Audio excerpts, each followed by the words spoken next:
To Weekend Night Live, hosted by Samuel Jacobs Abbey, where we play music, talk shows, and interviews on Be Inspired Podcast Network. Stay tuned and keep your dial on www.beinspiredpodcast.com. Don't forget to stay connected, be inspired, be unique, and be different. This is Netta. Keep listening to Weekend Night Live with Samuel Jacobs Abbey on Be Inspired Podcast Network.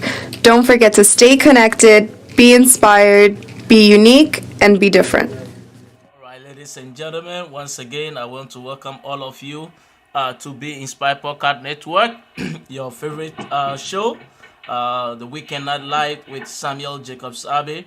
And today we are very excited that we are going to have fun. We are going to discuss a topic which is of great interest, not only to me, but to a lot of people. We have a special individual, somebody who I admire so much, has a lot of experience, a lot of background, heavily talented, and today we are just so privileged that we have him on our show at the Be Inspired Podcast Network. And as all of you know, here at Be Inspired Podcast Network, we assure that individuals are encouraged. Hello, people of God. This song is for someone. Can I hear a shout of praise unto Jehovah? It's to encourage someone. You are never a failure because Christ is in you. I am not a failure. I'm never a mistake. I am not a mistake. And I am not a disgrace. I am not a disgrace. Because I'm a gift sent from above. Yes, just sent from above. Jehovah crowned me with His glory And shed His blood for me. His blood for me. Jehovah loved me the most. Now I can dance and praise Him. And praise the Lord. Oh, tell a neighbor to come and affirm these words. You are not a failure. And you are never a mistake. You are not a mistake. And you are never a disgrace. You are not a disgrace. Because you are a gift sent from above. Just sent from above. And Jehovah Crowned you with His glory. and He shed His blood for you. Shed His blood for you. Jehovah love you the most. You can dance and praise the Lord. And this the part of love is breaking me out He's breaking me out from my shame, from my past my past, and from my shame. shame. He's breaking me out from my guilt, from my stress. Amen. He's breaking me out from my shame, And from my past, my past, from my shame. He's breaking from me every guilt that the enemy used to accuse me. from my stress. Amen. Lord, you know my name from the ends of the earth. Lord, you crafted me for your wondrous work. Sin has no power on my soul from this day. Lord, you know my name. Oh Lord, you know my name. Lord, you crafted And you have crafted me for your mighty work. And sin has no power over my soul tonight. So I can jump and shout. Come on, you believe it, jump and shout. I can jump and shout. He's breaking me out He's breaking me out from my shame, from every past, my past, from my shame. He's breaking from every guilt that the enemy used to accuse me, from my from stress. every stress, He's breaking me out from my shame, from my past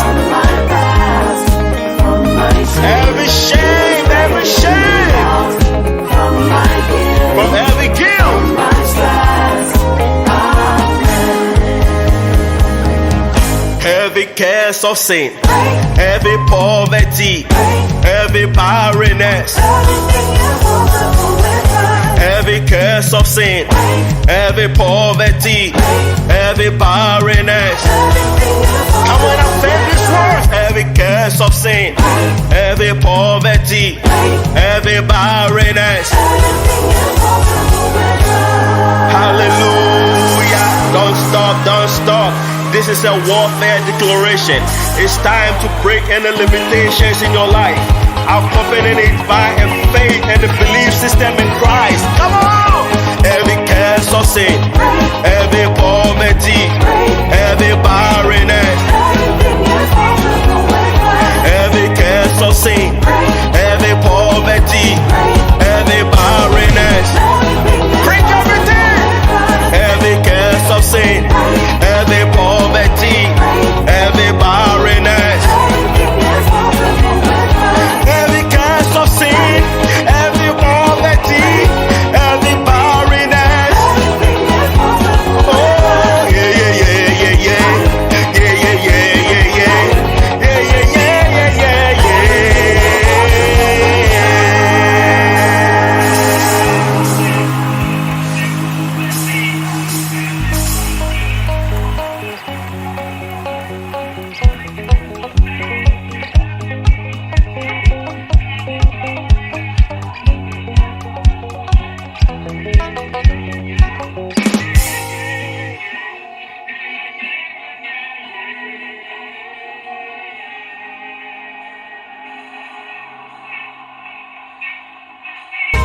Hello, people of God. This song is for someone. Can I hear a shout of praise unto Jehovah? It's to encourage someone. You are never a failure because Christ is in you. I am not a failure. I'm never a mistake. I am not a mistake. And I am not a disgrace. I am not a disgrace. Because I'm a gift sent from above. It's just sent from above. Jehovah found me with His glory And shed His blood for me. His blood for me. Jehovah loved me the most. Now I can dance and praise Him. And praise the Lord. Oh, tell a neighbor to come and affirm these words. You are not a failure. And you are never a mistake. You are not a mistake. And you are never a disgrace. You are not a disgrace. Because you are a gift sent from above. Just sent from above. And Jehovah, Crown you with His glory. and He shed His blood for you. Shed His blood for you. Jehovah love you the most. He can dance and praise the Lord. And this the part of love is breaking me out He's breaking me out from my shell, from my past my past. and from my shame. He's breaking me out from my guilt, from my strife. He's breaking me out from my shame, from my past, from my shame. He's breaking me out from my guilt, from my strife. Lord, you know my name from the ends of the earth. Lord, you crafted me for your wondrous work. Sin has no power on my soul from this day. Lord, you know my name. Oh Lord, you know my name. Lord, you crafted And you have crafted me for your mighty works. And sin has no power over my soul tonight. That's why I can jump and shout. Come on, you believe it, jump and shout. He's breaking me out.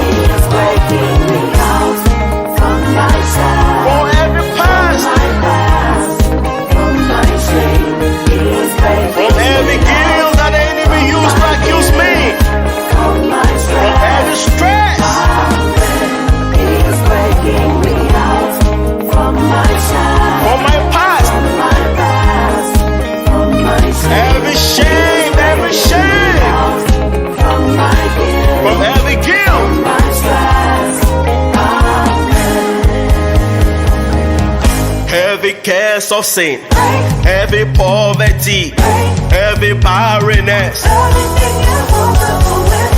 every curse of sin, every poverty, every barrenness. Come on, I said this word. Every curse of sin, every poverty, every barrenness. Hallelujah. Don't stop, don't stop. Hello, Uncle Richie. Hello, Uncle Richie. Oh, I'm muted. Hello, Uncle Richie. Can you hear me? Good. We can hear you loud and clear too.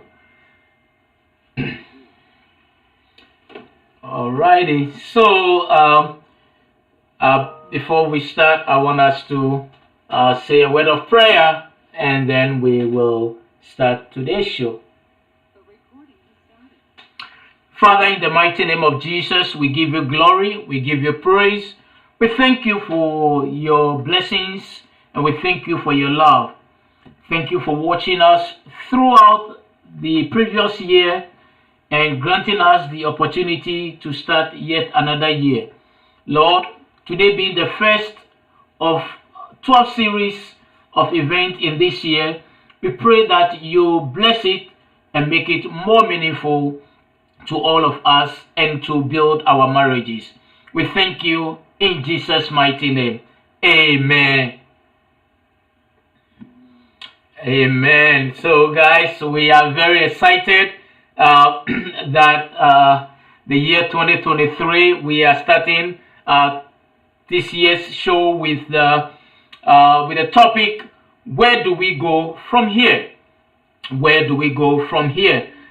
This is very important because most of us may have pondered, may have thought, may have worried and needed some level of clarification as to where we go from here as a way of resetting and restarting the year.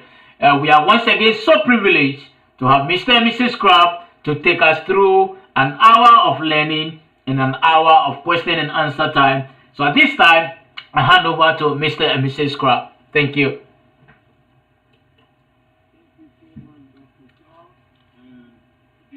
Happy New Year to you and your team and all our listeners all over the world, and especially to our listeners in Asia or Asia connected listeners. A happy Lunar New Year to you all. So, where do we go from here? The question we often ask when we're pondering the next move. And as we thought of what to discuss this month, that was also the thought that came into our minds. And as I'm sure you all do know, the new year gives us an opportunity to evaluate how we're doing. And for our purposes, we're focusing on our relationship. It's helpful to find out what went well, what was great, but also what didn't go well. Then, perhaps more importantly, where do we need to improve? Because we can't keep doing the same old things over and over without making progress. But for some, we also realize that the question they're asking is, how can we meaning the two of us, have a constructive conversation about the current status and future of our relationship? Some, it might be their marriage. Some, they're talking to each other now. And you've gone for a while and you wonder, how will things develop from here on? You're married. Maybe a few months, maybe years, and you're wondering, where do we go from here?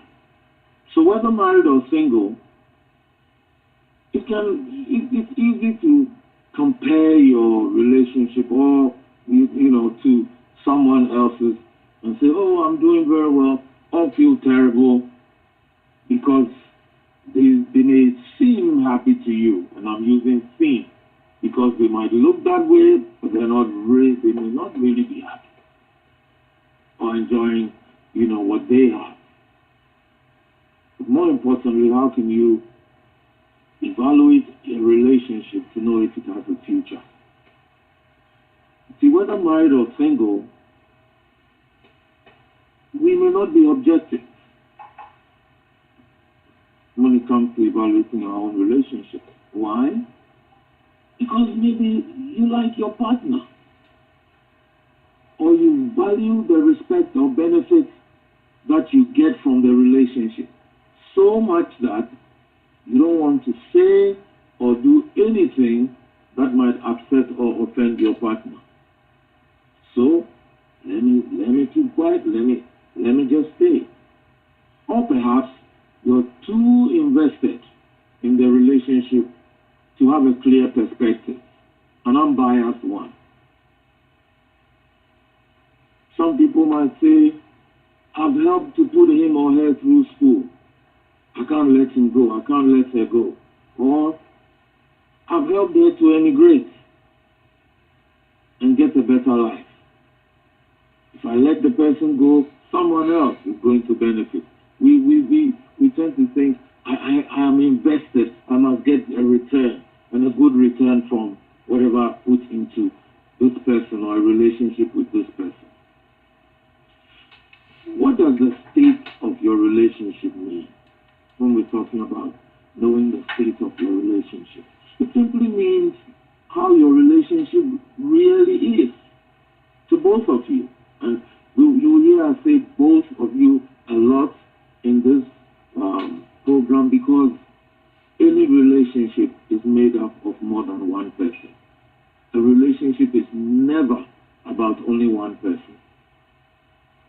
So the state of your relationship means how the relationship is, how it looks like, how it feels to both of you, not just to one person. And it includes your deepest thoughts, feelings, and actions. Why is knowing the state of your relationship important? Because we can mask or hide what we're truly going through and maintain a public face while suffering silently. Some of us naturally avoid talking about our feelings. Others have learned to avoid speaking the whole truth, sometimes because of our upbringing or because of experiences in past relationships. There are those who would rather not say anything or would rather not say the whole truth because of the fear, or because they know that the partner will use whatever they say against them in future. Others say they don't want to assess the state of their relationship because they are afraid of what their partner will bring up, especially that they may be falling short in some respects. But knowing the state of your relationship is important, because relationships tend to evolve and change over time. We grow. We get new responsibilities. We go through new pressures and stresses, and we sometimes even develop new interests. And so, just as this is happening to us, our relationships also may be changing. Almost every relationship goes through certain stages of dating, getting to know each other, before it reaches the stage where the two partners decide to commit themselves. To learn from nothing more. Something to spend the rest of their lives together. Marriage also brings its own set of issues for either side, as well as together. As one person Jasmine said, quote, no matter how much you try, you cannot stay in the honeymoon phase forever. Because both partners have to navigate life's ups and downs, making difficult decisions, and handle lots of life stressors while they're developing a romantic relationship. No matter how much you try, as married couples, you can't stay in the honeymoon phase forever. The experiences we go through can change a person's perspective of the world and their relationship. That's why it's important to take stock of the relationship to assess its quality and state at any time. Are you and your partner capable of identifying and expressing your needs? The popular saying is, what you don't know cannot hurt you. But is it really true? The fact is that we can only work with the information that we have. To paraphrase finance expert Dave Ramsey, what you don't know can kill you. See, if you don't know that a truck can hurt you when it hits you, this is how Dave Ramsey puts it. If you don't know that a truck can hurt you when it hits you, then you can go in the middle of the highway with no fear.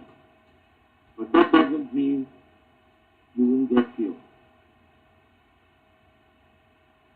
And consider also that what we don't know, but which exists, could make our lives much better than they are now. We often tend to think of the negative when we don't want to get into self-disclosure or talking about our relationship and finding out what our partner is really thinking or going through, what they think about us or the relationship. But it could also very well be that what they might tell us could really strengthen the relationship and deepen our love for each other. Our partners cannot read our minds. So why should we keep quiet about something that may be hurting us? Why keep quiet about something that may be hurting you? Or that could make the relationship better? Note also that keeping quiet will not make an issue go away. It will only be pushed back into your mind. But one day, something or someone can do something to uncover it. Months, maybe years of suppressing feelings and thoughts often actually lead to an explosion of pent-up feelings, sometimes shocking, not one, but both partners. So there's a lot of wisdom in dealing with what may seem small issues now than allowing them silently to grow to become much bigger. So how do we assess the state of our relationship? And when we say relationship here, we're including marriage. So when we say relationship, note that it includes marriage. We think so because the marriage is primarily a relationship between two people. It is great if you feel comfortable talking about your needs with your partner without being afraid of disagreements or conflicts that may arise. But if one or both of you are not sure that you will do this objectively, then it will be helpful to work with a counselor. We prefer a counselor than just a friend because there may be things you want to talk about or things that may surface that you don't want a friend to know about. We must stress that the exercise of assessing the state of your relationship is not one that should focus or end in finger pointing. It is also not an opportunity to seek revenge. Neither is it a time to put down or bash one's spouse. Both partners should think about it in terms of we and us instead of you or I. question is, are you both equally committed to making your relationship successful? This has to be about both rather than one person, because it is to make the relationship better, one that both partners can enjoy, value, and cherish. So here are some ways you can actually go about it.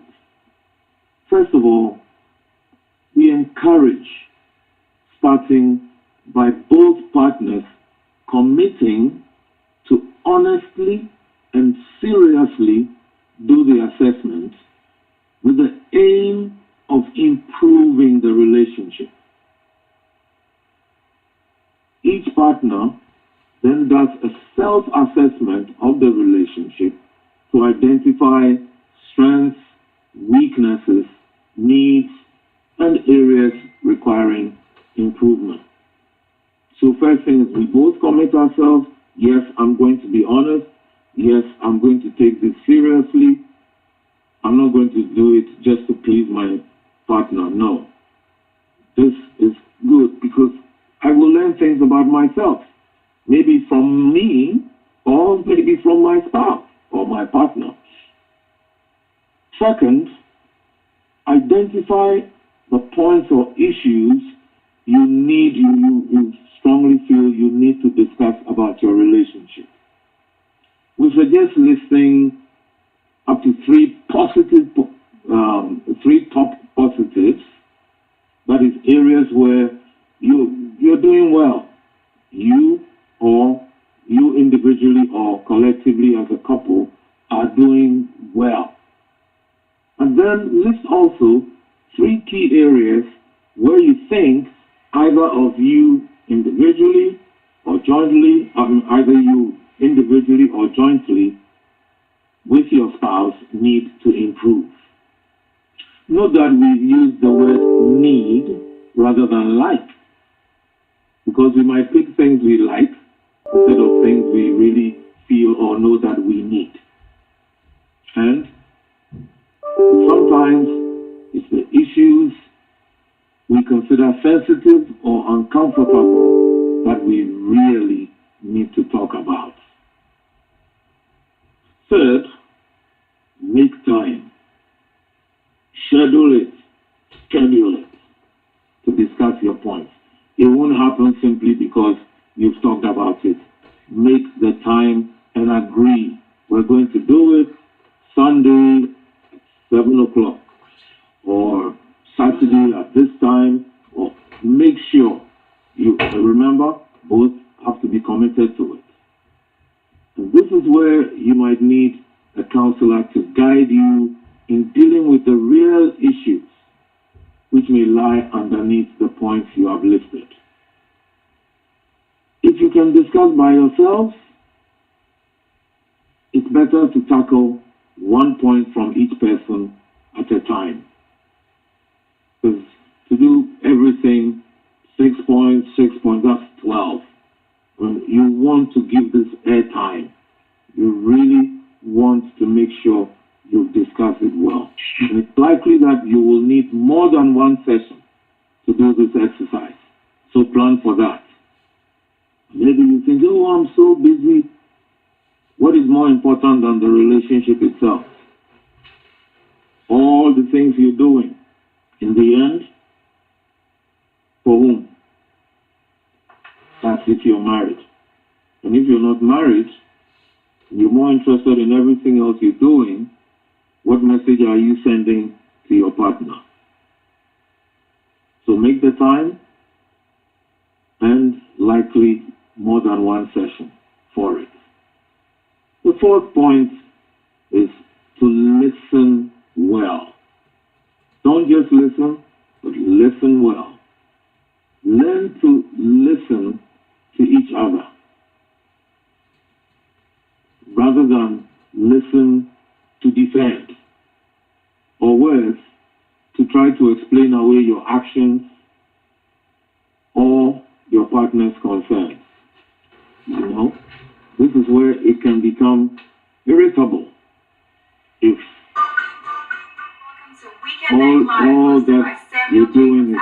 Whatever point the person, your partner raises, you explain, oh, no, you don't understand. Oh, you got it wrong. Oh, you shouldn't be feeling this way.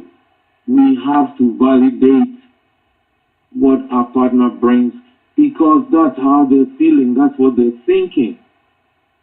You're not in the person's head. They're telling you what they're thinking. You're not the person's emotions. They're telling you this is how I feel. So the least we can do is to acknowledge it, rather than say, you shouldn't feel that way. You shouldn't think that way.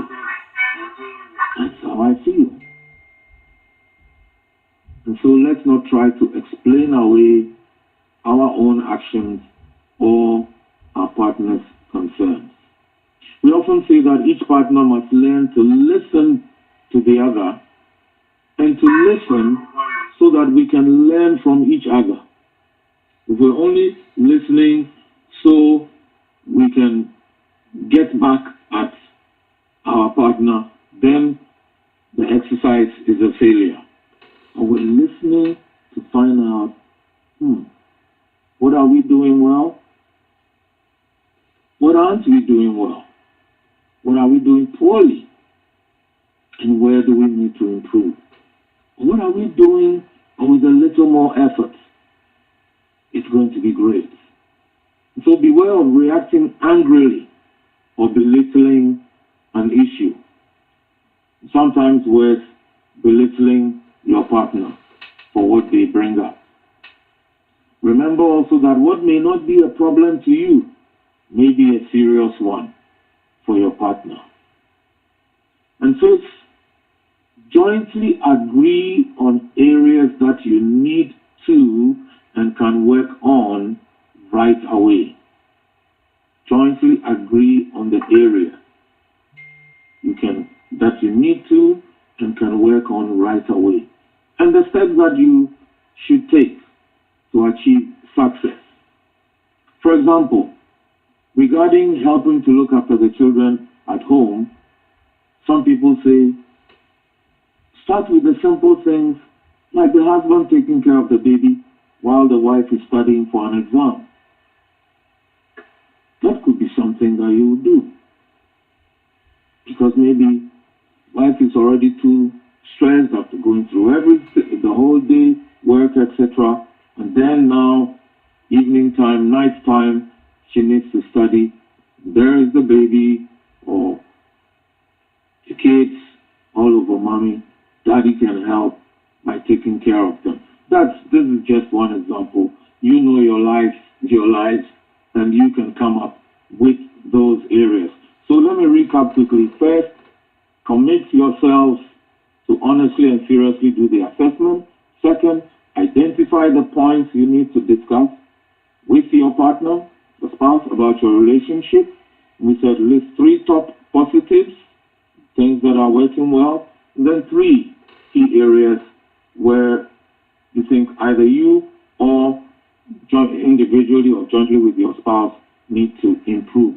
Third, make the time. Agree on the time to discuss your points. And you may need a counselor to guide you, especially as some people say some of the issues are too sensitive. All right, work with the counselor to help you discuss. And then fourth, listen well. Don't listen just to react. And especially when you let your emotions get in the way, you're just destroying the whole exercise. And fifth, jointly agree on areas that you need to and can work on right away. In other words, what can we do straight away? What can we program as we go ahead? Then you can review later on. So we'll now share questions you can use in assessing the state of your relationship. We've gathered them from different sources. The purpose of answering these, some of them tough relationship questions, is to make you take a deeper look into your relationship so that you can focus on what will make for a healthy relationship. So, for singles, and these are not exclusive, some married people may even want to latch onto these, but we have set of questions also for married people.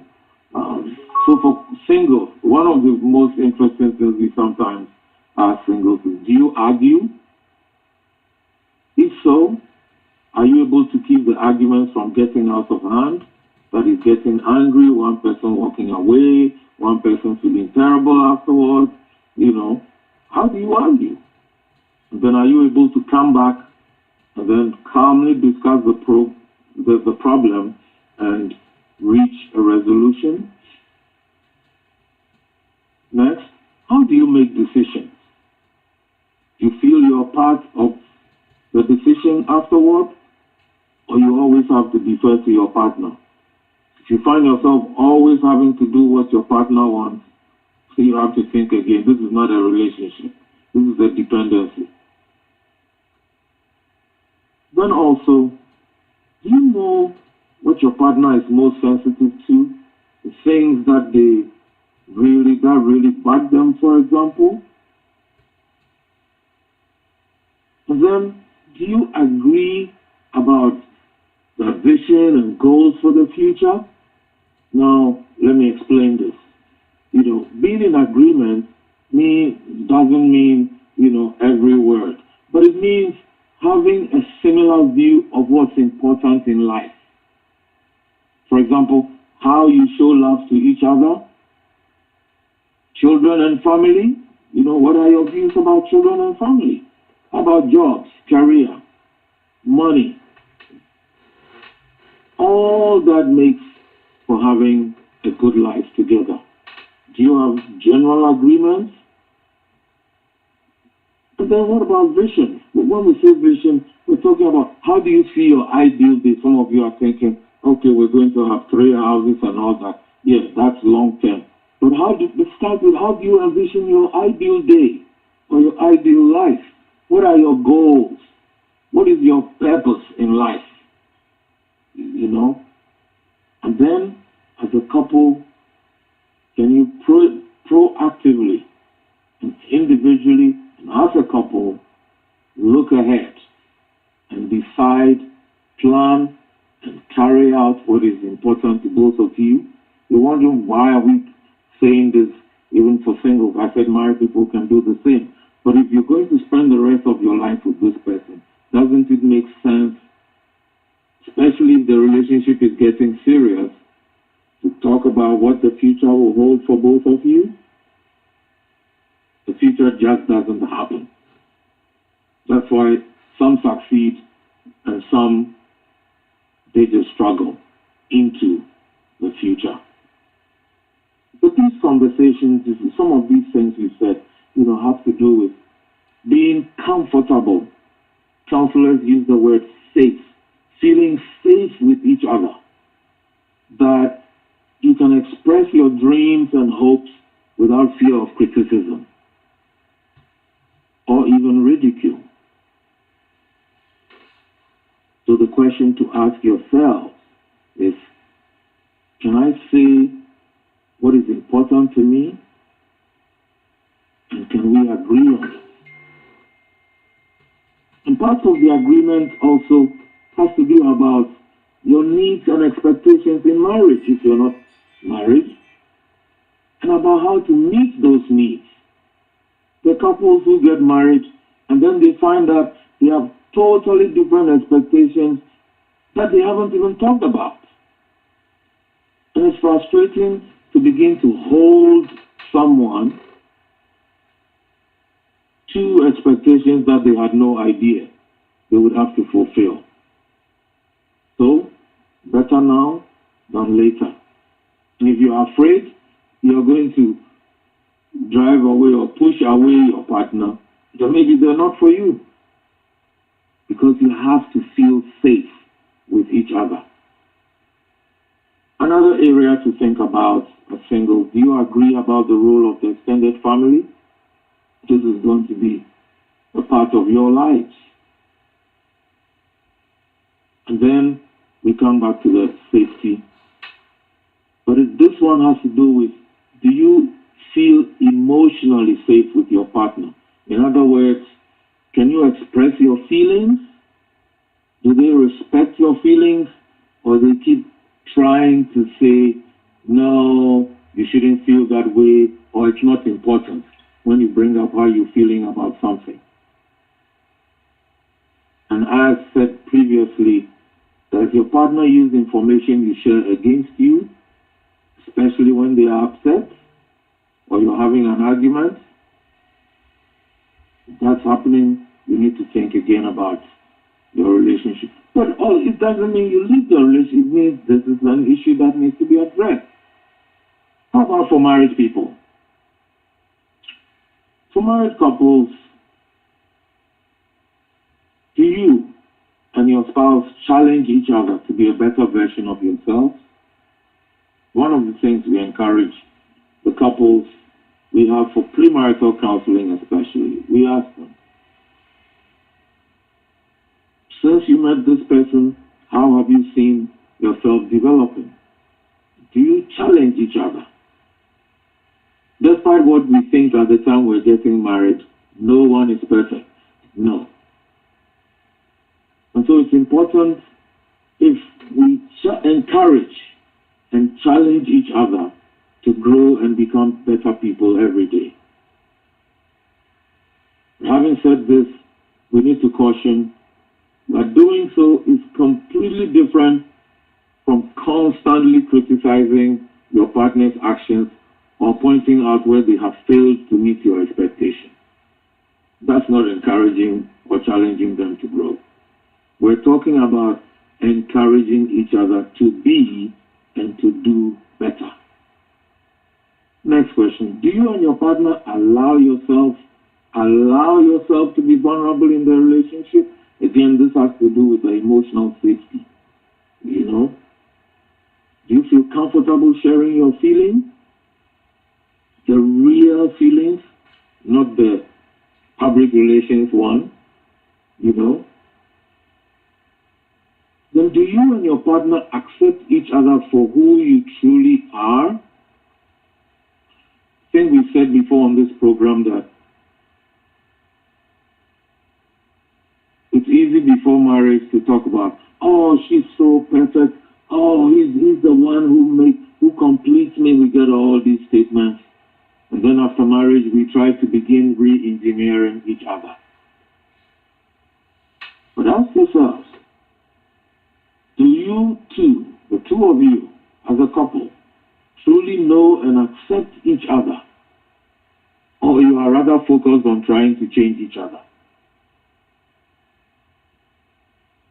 Next is, how do you deal with conflicts? Conflicts will always come in any relationship. But arguing, for example, doesn't necessarily mean your relationship is breaking down. If your relationship is one of chronic arguments, then you should be worried.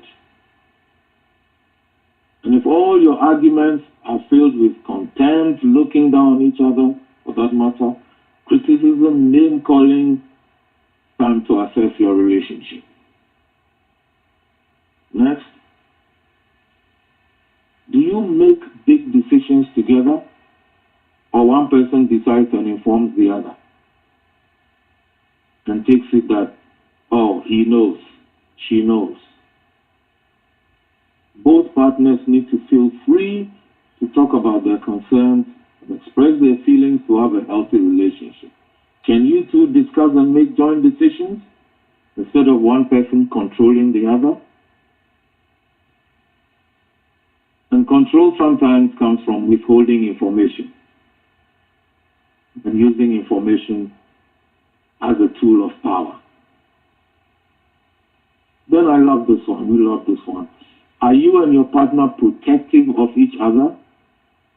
In a sustainable relationship, you and your partner should not only feel emotionally safe with each other, but you should also know that the other person will be there to support you when the going gets tough.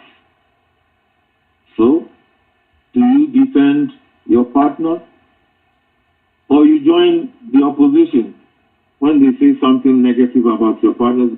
You know, this is what I've been going through. I'm glad you have also seen it. be good. If they don't respect you, if they don't respect your spouse, they don't respect you too. So be careful about putting your spouse down to other people.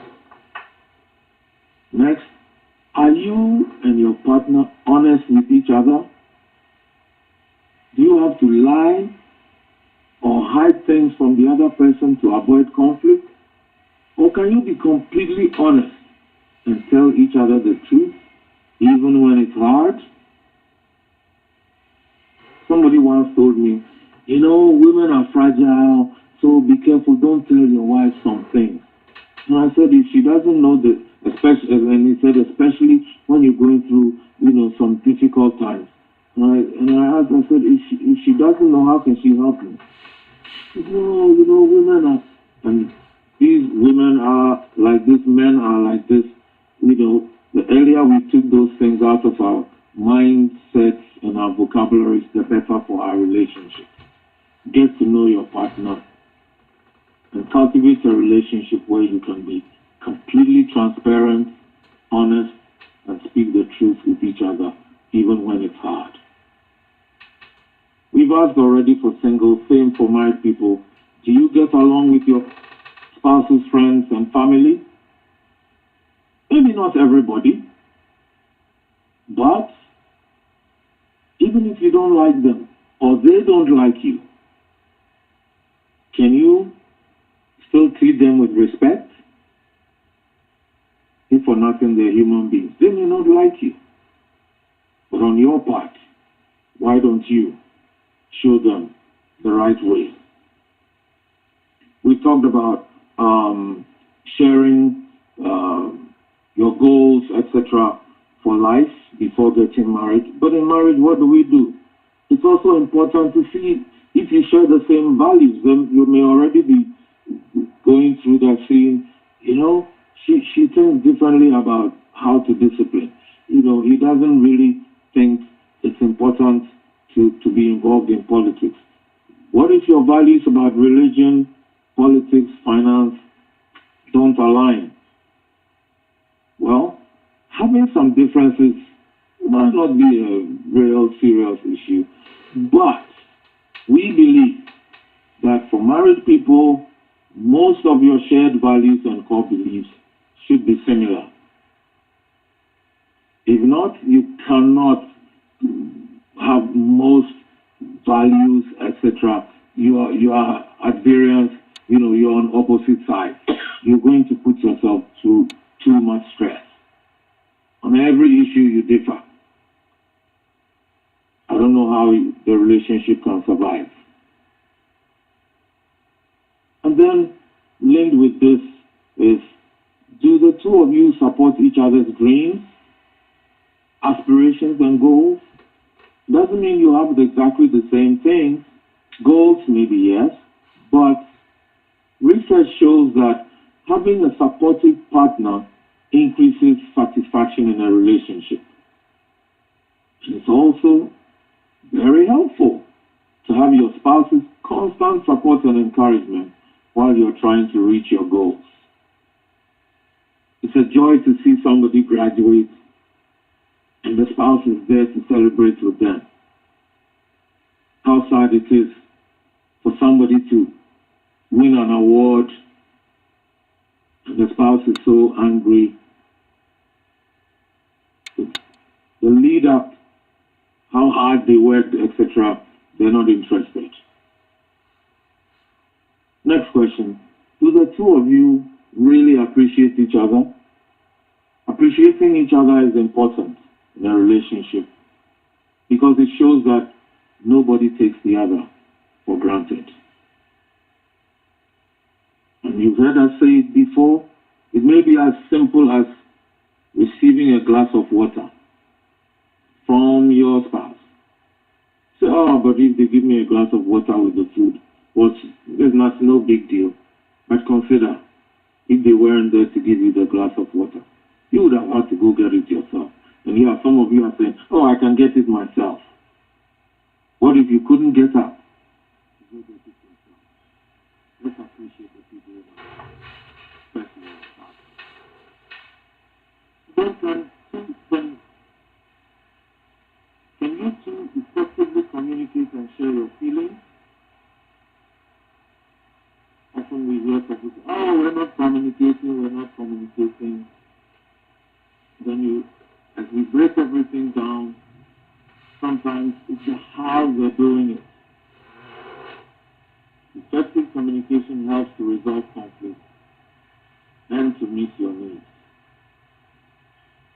Are you communicating clearly, actively listening to each other? Then here's another one. Are you satisfied with your sex life? For married couples, sexual satisfaction is crucial when it comes to assessing the state of your relationship.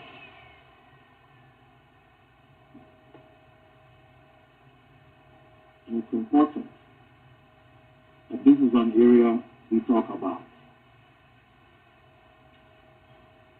The research by the American Association of Divorce Trial Lawyers, I think I got the name correct, they mentioned issues relating to sex as one of the top 3 problem areas cited in divorce proceedings. So this is an area that's important. Come to think of it, this is something that can bond us together. Next point, do the two of you respect each other? Respect. And I'm talking of respect each other. We hear men talk about, my wife doesn't respect me, my wife doesn't respect me. How about husband? Do you respect your wife? That's also important. No one wants to be disrespected in a relationship. At least we're yet to know someone who says, I prefer to be disrespected. And then, do you trust each other? Do you feel your relationship is secure? Do you feel secure in the relationship? Can you trust your partner? Neither of you should be worried about being cheated on or abandoned by your partner. There is that possibility. If you think that there is something on the horizon, deal with it now. Don't wait for February. Next, do you resolve your issues in your relationship? Do you resolve issues in your relationship together? That's the word we wanted to underline, together. If two people can dig deeper when a problem arises and find a solution together, it's a sign that your relationship is getting stronger. If you always have to call somebody else to help you, no. You can do it today, but tomorrow you should begin working with each other. And related to that, do you aim to see things from each other's perspective, or are you only interested in your own perspective and making your spouse see and accept your perspective? When we fail to respect each other's perceptions, we may find ourselves struggling to enjoy the relationship. Some people may not like this, but is your partner your best friend? Or at least a close friend? Well, it's important to have friends outside of the relationship. Research shows that you are more likely to have a happier life when you are married to your best friend. So do you consider your partner your best friend? If not, you got work to do. Would you call your relationship balanced and fair? This is really important. You need to ask yourself if there is a power struggle in the relationship, or both of you feel heard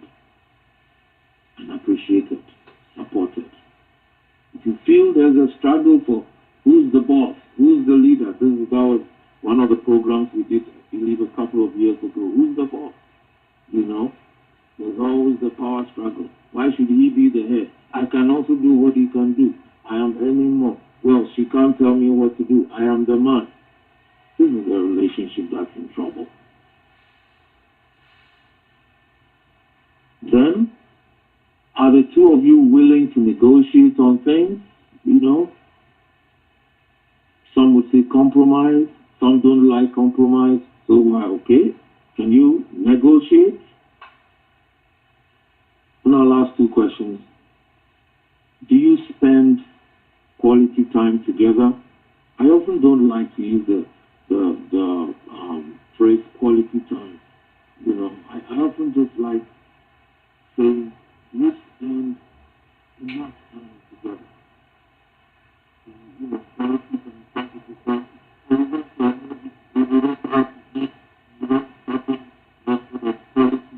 How long was it? 2 hours. So we have not quality time. 158 hours in a week. Just think about it. Are the two of you always busy with work, religious, social activities, or do you carve out time to spend with each other? Maybe I need to rephrase that. Do you deliberately carve out time to spend with each other, or does your partner have to ask before you make the time? And here's the last question. Are the two of you team players in your relationship? We said earlier, marriage is about two people. A relationship is about two people, not one person. Again, remember that the purpose of asking these questions is to make you take a deeper look into your relationship, so that you can focus on what will enable you to have a healthy and fulfilling relationship.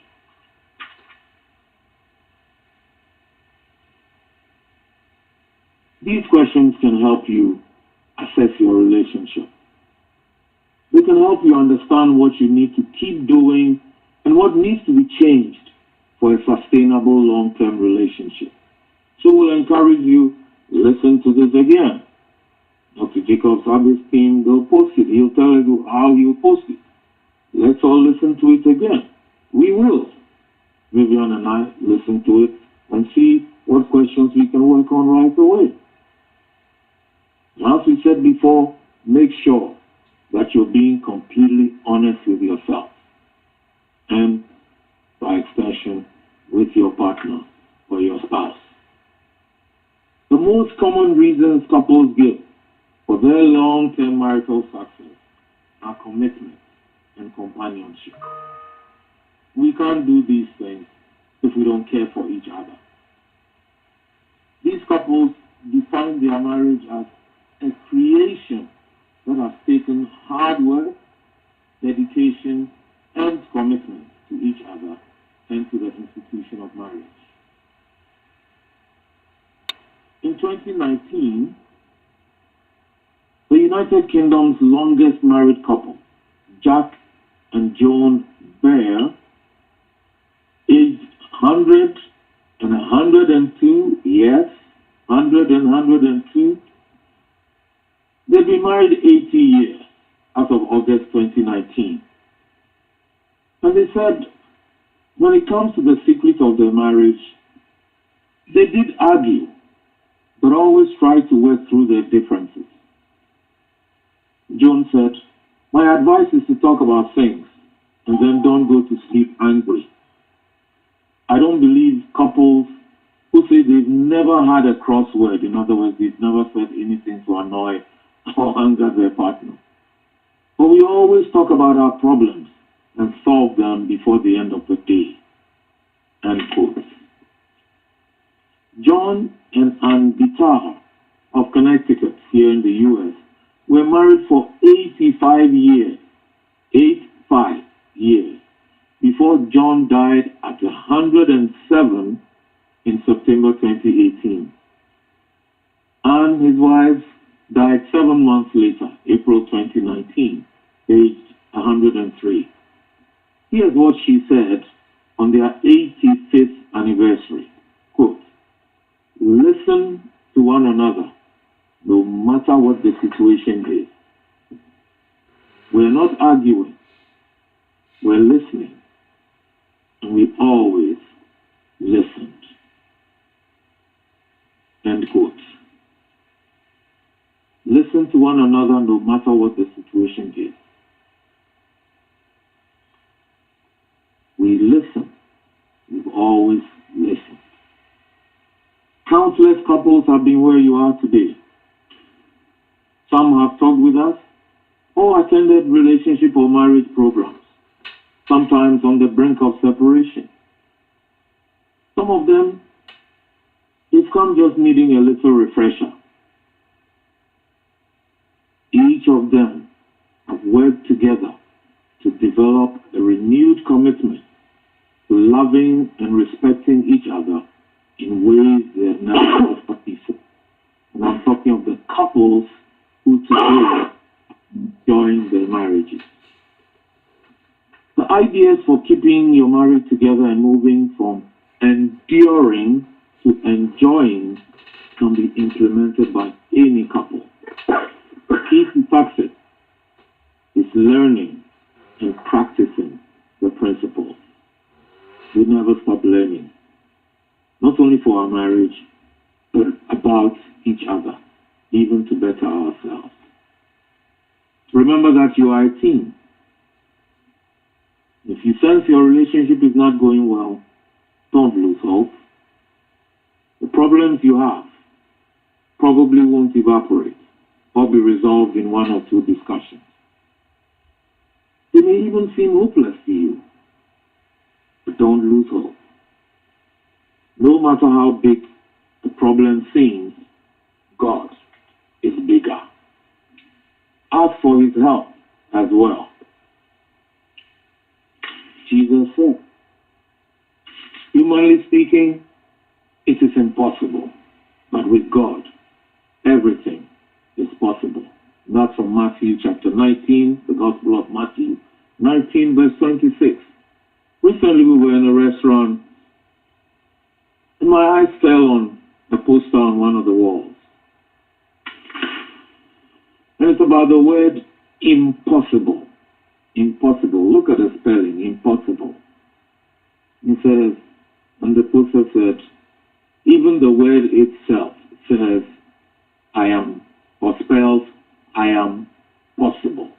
There is nothing really that is too hard for God. Seek help now before saying good words. And if your relationship is going well, it is wise to find ways to make it even better. For what is good can become better. What is better can become best. The choice is yours. Thank you for listening. God bless you. And over now to Dr. Jacob Sabi to moderate our question. Thank you. Thank you very much, Uncle Richard, for that powerful presentation. And I wanted to let each and every one of you know that you are able to, if you are on the line, you can unmute yourself and then you can ask your direct question and we will allow you to speak. Otherwise, you are welcome to send a text, country code +1, area code 571-337-9185, and Mr. and Mrs. Crab will gladly answer your question for you. So let's start with the first question that is coming from Ghana. And this question says that, good evening, Mr. and Mrs. Crab. Thank you so much for this powerful presentation. My question is, why is it that along the path of marital journey, things just falls apart? Because you are talking of resetting and where do we go from here, which means that some things may have gone wrong. Either we took some things for granted, or we didn't pay attention? Why does it keep occurring? Thank you. I think you answered the question yourself before even asking. Yes, things happen. Either sometimes we took things for granted or we didn't pay attention to some things. But generally, we are human beings. And so we fall short in some things. Nobody is 100%. We are not Jesus. Only Jesus is 100% in everything. Great. But as human beings, we fall short in some areas. That is why we need each other. That is why we are working together. So if we can understand that and agree and see it that we can fall short, we can go wrong in some areas, then we are prepared to work with each other. If we think that we are right in every way, that is where the problem is. So long as we agree, we accept it, but sometimes we fall short, then we can listen to each other and see what we can do about any situation, whatever happens. We can disagree at all times. Things happen all the time. Sometimes people ask us, Mr. and Mrs. Slav, do you fight? And we tell them all the time. But we reason with each other. We talk about issues and we work at it. So if you believe that as a human being you can go wrong, and that is why you are there for each other, you can work together all the time. Thank you. I'll also add that your question was, why does it keep happening that way? It's because we kind of roll along, One day leads to a week, leads to a month. 1 year is gone. We cross over, hallelujah, and we're going on and on. We don't think of the fact that we're changing, even as people. We're getting new experiences. We're meeting new people. We're even taking on new responsibilities. All these affect us, Just think, if you're married, you start life with just the two of you. One child comes, it changes the equation.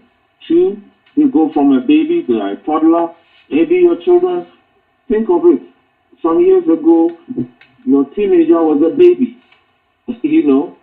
You put the baby down, they cried, after a while they slept.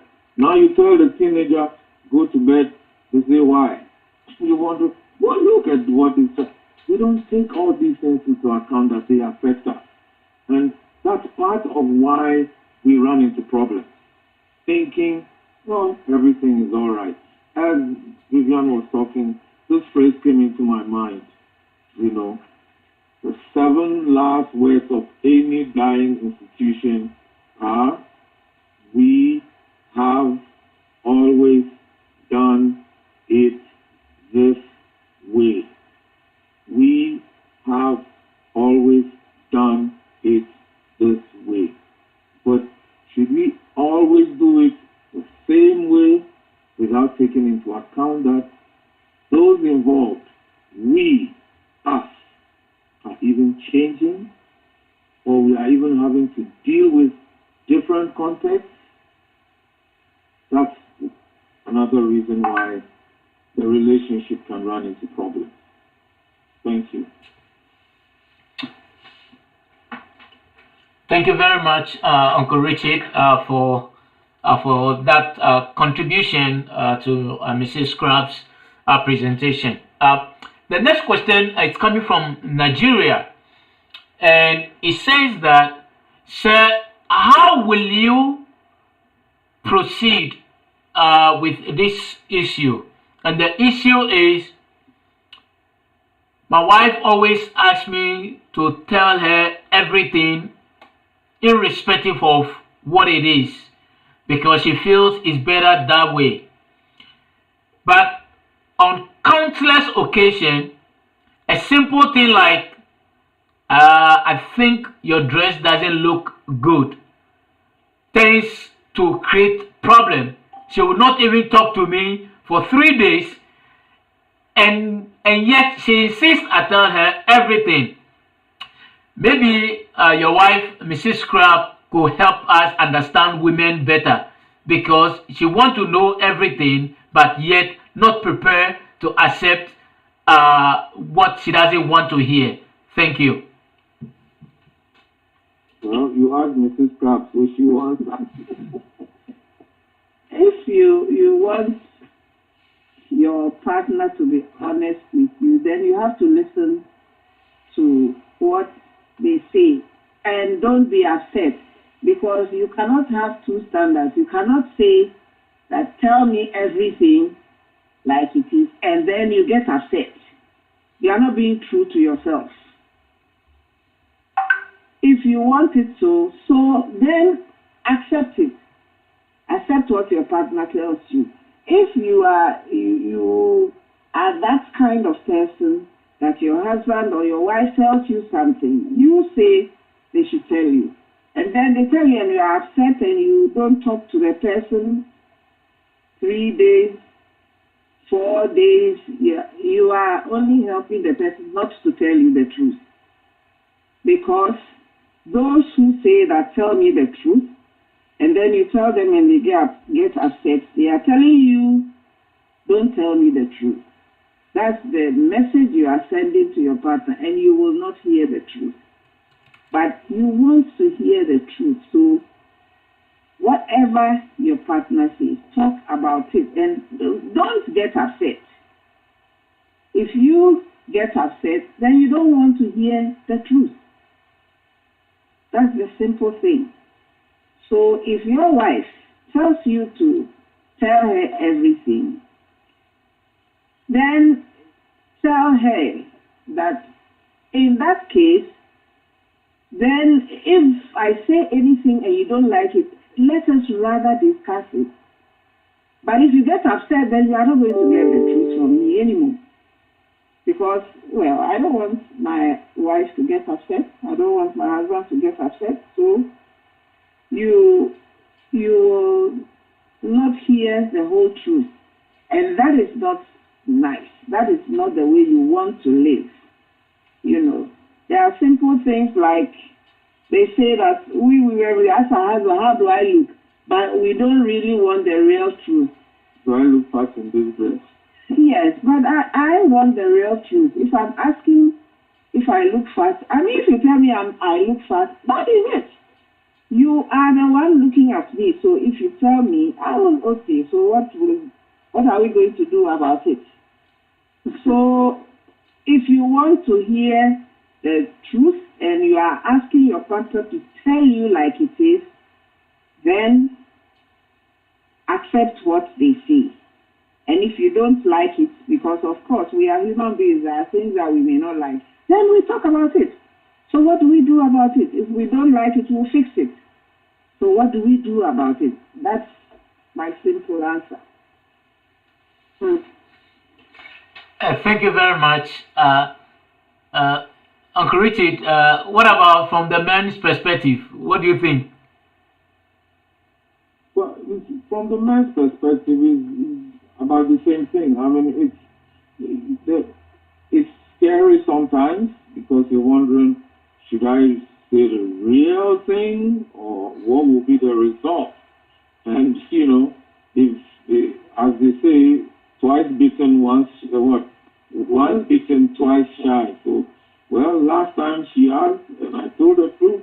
She didn't talk to me for 3 days, like, you know, the gentleman said. So this time too, should I? You know, but I'm looking beyond, you know, the proverbial does this dress make me look fat, to other aspects of the relationship. You know, sharing information, just general. You know, rather than withholding information. Right? The example we had in the presentation, somebody telling me, no, you shouldn't be telling your wife everything, especially if you're going through a difficult time don't tell her women they can't. It's not everything they can handle. And I find that counterproductive because I need support. Who's going to support me? Is it my friends at work? And what happens when I go home? And I'm still agonizing about even getting back to work the next day. I have my wife there, and if I can't tell her this is how I'm feeling, for her to even encourage me to go back, I think that's not helpful, And being able to share information transparently, openly, without being pushed is a healthier way to communicate with each other than to withhold information and then sometimes after repeated asking, you release small, not even everything. It's not helpful. You're actually encouraging I'm speaking from the man's perspective, you are encouraging your wife also to start hiding some things or holding back some things from you. If we're both committed to being fully transparent with each other, it's a much healthier way of living. For those of you whose passwords are more than gold, they're even more valuable than your own life. What I'm saying is true. And the more you try to withhold things from me, the more curious he's going to be. Why doesn't he want me to see? Why doesn't he want me to know what is on this phone at all? It can be for the women too, when they're hiding everything from the husband or son. So let's do this for ourselves. We want to have a healthy relationship, one where we're not looking over our shoulder or wondering, is there somebody else in this relationship? The more open, more transparent you are, you sleep even better. Thank you. Thank you very much for the add-on, Uncle Richard. Thank you so much. So there's another question, and this question is coming from the US. It says, hello, my question is that you mentioned it is good to have discussion about the state of the relationship. In a situation where your partner did something wrong, or that your partner is weak in a certain area, how do you have discussion where it does not look like you are just correcting her, but rather make it one where they feel included and are empowered to make a change? Thank you. Can you read the last portion again? Sure.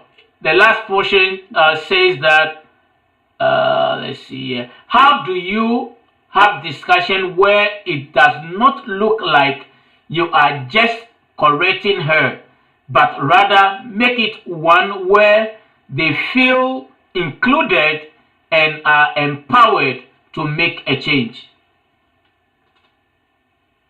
Thank you very much. This is where you can start with a why question. You can make a statement. I realize, you do X, Y. It can be from the man. It can be from the. I'm talking of. It can be either. And then you ask, why do you do so? This is what I've observed. Why do you do so? That allows the person to explain to you why they do it. Based on their answer, you can also put in what you want, and that is not you telling them what to do. You see, they've told you what to do. Maybe the person says, oh, I like hanging my coat here because it's closer to the door and I don't want to forget it when I'm going out. It's winter time here in the U.S., you see. And then you might say, oh, but we have this process where, So knowing that now, what differently do you want to happen? You see. Or maybe they toss it on the, let's make it even more, they toss it on the couch. And the couch is visible just before you open the door. They feel, oh, but how about hanging it over here? Why are you saying so? I might forget. Well, when you do it that way, we've got these young children around. It's a way they're also learning how to do the right thing. You're saying something, you're being reasonable. Now you give the person an opportunity to respond to it. It's very different from when you come, where you have been putting your coat is wrong. You should put it over here. They have a reason. You don't even know why they do it. And there's some things which really are a preference. Let me put it that way. They're not a right or wrong answer to it. And asking the why we do that, and I'm talking of asking the why in a tone that helps the person answer it rather than in an accusatory tone. That enables a discussion rather than a withdrawal of the other person. That's how I would put it. And listening to them, their reasons, and then being able to put in your own inputs. Now you're generating a discussion. Oh, that's so. Well, have you considered doing it also this way or that way? That's a way you're drawing each other into it. It's not a matter of, well, you do this, is the wrong way of doing it. This is how you should do it. Maybe they've also done whatever you're saying the way they prefer, and it works. So why should they do what you are saying? You see. So that's we ought to give each other that room and the opportunity simply even to express ourselves and to explain why we do certain things, rather than simply, say that's wrong. You have to do it this way, or you should do it that way. Thank you. Thank you very much, Uncle Richard, and that's a very good answer. Another question, and this question it's coming from Sierra Leone, and it says that, isn't it interesting that when we start a relationship, that is during courting stages, it is so beautiful that we don't want to lose sight of each other. But then, as the relationship progresses and leads into marriage, few years after marriage, we appear to be tired of each other. I've heard you mention that sometimes we take things for granted, and that is how we lose track of our relationship and friendship. But if you can also possibly address how a third party can influence a beautiful relationship that can sometimes lead the relationship astray. Thank you. Thank you. Yes, it's a good question. Third parties can actually ruin relationships. So, as you said yourself, third party, that's outside the two of you. The two people who matter in the relationship is you and your wife, you and your husband. So if you are working together with each other, you will not listen to third parties to ruin your relationship. Anybody can tell you anything. Anybody can give their advice, whether you need it or not. Some people, they will give you anyway, whether you ask them or not. It's up to you whether you will take that advice or whether you will listen to your spouse and work together with your spouse. Third parties can destroy your relationship, but actually, third parties don't destroy your relationship. You destroy the relationship, because whatever they tell you, it is you who decide what you want to do. So whatever you do, it is not the third party that destroyed your relationship. You destroyed the relationship. If you are my son or my daughter, and you come to tell me anything, and I tell them, oh, in this case, divorce your wife or divorce your husband. If you do it, I didn't do it. Hello, you did it. You took that decision. Same way I could tell you, why don't you just leave him? And you go back and you decide that, no, I won't leave him. You will stay in your marriage. So it is not the third parties per se who destroy your relationship. You destroy it by listening to them and taking their advice and not working together with your partner. That is the thing. Let us not blame the third party. We do it ourselves. Thank you.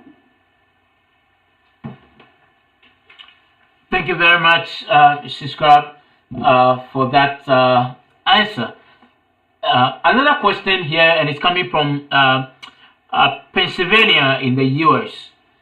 And he said, it's so refreshing to hear you speak on this topic, very important topic. Most of us find it okay just to move on in order to have our peace. But in the presentation, Mr. Crab had mentioned that do we have a public relation face or do we actually speak the truth? Mr. Crab, you know that truth is important, but it is very hard, especially when dealing with women. They want the truth, but they don't have capacity for the truth. A question was asked earlier on, and Mrs. Crab attempted to answer it. But I think that maybe if we want to be very honest, it will benefit those who have just got married or in their early stages of marriage to know that women are complex. And you need to understand your spouse in order to live in peace and harmony. What do you think, Mr. Crab? Thank you. Although the question is to Mr. Crab, but I'll also say something. Human beings are complex. So it is not only women who are complex. Human beings are complex. The same way you think that women don't want to hear all the truth, men also don't want to hear the truth. That is why there are always quarrels in the home, disagreements, and nobody wants to understand. So it's not only women.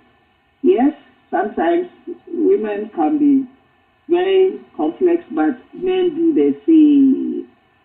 It's a matter of reasoning with each other. So yes, women can be complex, and sometimes it is not that women are complex. Men are bull-headed. They don't want to listen to their wives. They think that what they know is the best. So they don't want to even allow their wives to say anything. Some people, we deal with people where some of the men, they think that whatever they say is final. The wife should talk to my wife. She doesn't listen to me. When you start that way, you are already in trouble. You think that you know everything, so your wife should just listen to you. And some of them use that submissive thing that the Bible says you should submit to me, so listen to me, whatever I say. You got it wrong. You never get any headway in that. So anyway, that's what I have to say. The question is for Mr. Crab. So. Well, you heard it. Human beings are complex. You know, women are complex. Men are also complex. But the answer to your question is actually in the question itself, because you talked about getting to know one's spouse. That is where we think many couples fall short. Note I said couples, both men and women, because what do we really know about each other at the time we're even committing to each other for the rest of our lives? maybe where the person works, their likes and dislikes. Maybe they shared one or two ideas they have, about their goals in life, things like that. But do we know the person? What makes him or her who they really are? That's why we have some of these questions for you to find out, you see. Because again, think of how our relationships go before we actually get married, for example. Where do you meet? You see, we usually meet when everyone is well dressed, or some special occasions, etc., etc. Then you marry and we realize, man, this guy sometimes he doesn't want to take a shower, or this woman she can't do this or she can't. There are things we don't get to know before we get married. It's not all bad, because you can't get to know somebody completely. And that's why we encourage sharing and sharing and sharing, even after the marriage. So we can not only get to know each other better, but understand each other better. You see, for many of us, we put a period, a full stop, when we get married. But someone said earlier, called marriage a journey, and rightly so. So the marriage is the day you get married is actually your start, so to speak. And before that, you have to consider, for my friends, our listeners who are single, the preparation. Because you don't just get up and go on a journey and everything goes well. The better you prepare and begin to even consider things that could go wrong or could happen on the journey, the better prepared you will be for that journey. Hence, you talk about counseling, for example, before you marry. And what about after marriage? On the trip, what do? You're checking out things on, okay, this is not working and maybe we should do it this way. Maybe this direction we're taking is not going to get us to our destination properly. So maybe let's make a turn here and that. But always with a focus on the goal itself. So to put in very simple terms, we have to continue learning about each other. The Eves of southeastern Ghana and Togo and parts of Benin Republic, we call the spouse Esronye. Esron. Esron means to learn. And so Esronye is the person I'm learning about, the person I'm studying. It makes a lot of sense that my spouse is the one I'm studying. And that marriage doesn't stop. I have to continue studying about this person. Unfortunately, sometimes, like some of those who've asked questions, it's very easy to say women are like this, men are like that. And if we carry those mindsets into marriage and keep them that way, we will create even more problems for ourselves. Because we've learned along the way, not in our own marriages alone, but in so many marriages we've worked with, every woman is unique. Every man is unique. So yes, get to know your spouse better and share better with your spouse so they can get to know you better. That's how we can improve our relationship also. And the more you learn, the better your relationship should be. Let me caution. If you are only learning to use the things you learn about each other against each other, you will mess up not only your relationship but yourself. So use what you're learning or what you will learn about each other to improve the relationship rather than to attack each other and destroy your relationship and yourself. Thank you. Thank Thank you very much, Scrub. Beautiful answer. Uh, talking about learning, there's a question here, so I decided to jump the other questions and go to that because it relates to that. And this question is actually coming from Zimbabwe, though. And it says this, it says, in Africa, it is a common practice, at least in the old, that arranged marriages are made between families. Now, how did our parents who fell into such arranged marriages coexisted with their spouses and sometimes in a polygamous relationship, and they were very happy and excited? Fast forwarding to our present day relationships and marriage, where Christianity and other faith has empowered us to have a monogamous relationships, rather we tend to quarrel, we tend to misunderstand each other, and we tend to be very unhappy. Where did we go wrong? Thank you. Thank you very much. I think the issue is not it's not the difference or advantages between, relating to polygamous or monogamous marriages. The main issue really is understanding marriage and why I am going into a marriage. I think generally the reasons have largely changed.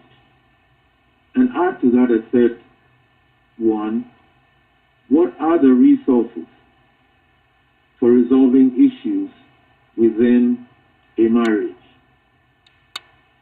The times of old, people usually married in the same area. Very few would travel far away to go get married. So it was more a community thing. Same village or next village, same town or next town. It wasn't too far apart. Families may have known each other, or extended families sometimes even dovetailed into the other. So as you said, fast forward to today, and again, it's not the issue of Christianity versus other religions. I wouldn't say so at all. It's more of the understanding and the resources, So fast forward today, we're making our own choices. One very distinct difference is the research that families made about prospective partners.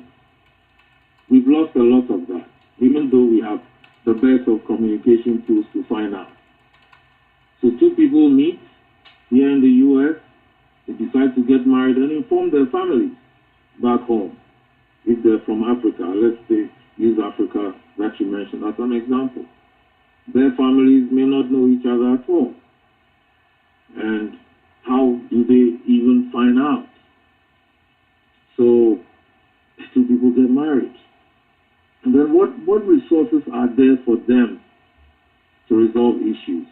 When we had more cohesive families, because families knew each other better, I would say, it became more difficult to break up marriages. Even the ways marriages were contracted have changed.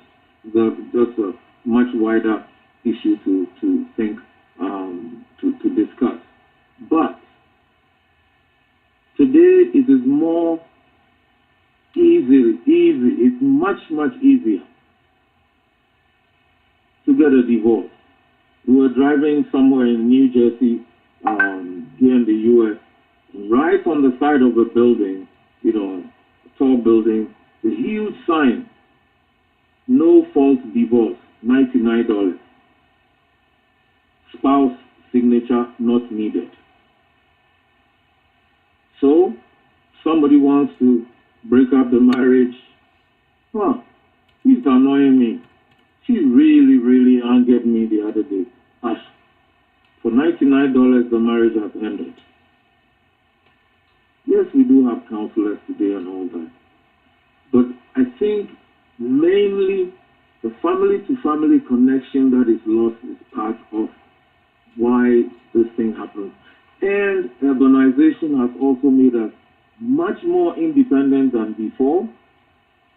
So even our familial ties are much weaker. So we can decide to break up. We're living here in the U.S. By the time our families even get to know it's over, and we inform them, do the rest at home. Whether or not they do it, we've settled it here. I think the weakening of social ties is also part of it. People live in the city, they're away from everybody else, or we're in another country, there's nobody there. We can maltreat each other. Yes, I'm saying so because we do. We can maltreat each other. And by the time they get to know, well, you can WhatsApp them. I don't care. But we're here. They're 10,000 miles away. What can they do? I think all those affect us. And we need to work better with each other at accessing the resources available to us. Our families may not be here, but there are counselors. Are there people we can work with? And sometimes we know, because of the work we do, that not having families involved sometimes can actually be a positive. The people can work by themselves with a counselors to be able to deal with the issues that are disturbing their marriage. So this is much more complex than, our grandparents lived 50 years together. I could say something about how, polygamous marriages contributed to this. Where else do you go? You're already a woman with children. There was the stigma. Who's going to marry you was more difficult then than it is today. So the woman was more likely to stay, even though she may have felt disadvantaged. There's several other considerations as well. And then you have the situation where it was the man, generally speaking, who was the breadwinner. He provided for the family. This is why you find people who had more resources, richer people, tended to marry more wives than poor men. But women are also earning money today. And so the dependency factor is seriously reduced, and women can assess themselves more independently as well. So again, there are several factors, and we like to look at individual cases to be able to deal with their issues. And that's why you hear very often when someone generalizes, in Africa or in this, we tamper that down and say, no, don't generalize across the board. Because there may be some who are doing it great in Africa, and some who are also doing great outside Africa. It's a human thing. And human beings make relationships, relationships make up marriages. That's where we need to work. Thank you.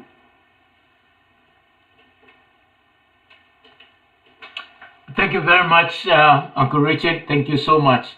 I think this probably may be a follow-up question, but it says that, so is it that we have missed priorities and